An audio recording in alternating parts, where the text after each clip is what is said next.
আচ্ছা, আমাদের মাঝে মধ্যে এরকম হয় না, দেখা যায় অস্থির অস্থির মাথায় আইডিয়া আসে, দেখা যাচ্ছে হঠাৎ করে বাইরে গেছি বা বাসায় শুয়ে আছি, মাথায় অস্থির অস্থির আইডিয়া।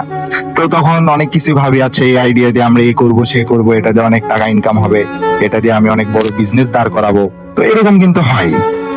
তো তারপরে আমরা কি করি, এই সব আইডিয়া নিয়ে সুন্দরভাবে ঘুমিয়ে যাই আর ভাবি যে আচ্ছা কাল থেকে তাহলে এটার প্রতি অ্যাকশন নেওয়া শুরু করব এন্ড অনেক বড় ব্যবসায়ী হয়ে যাব।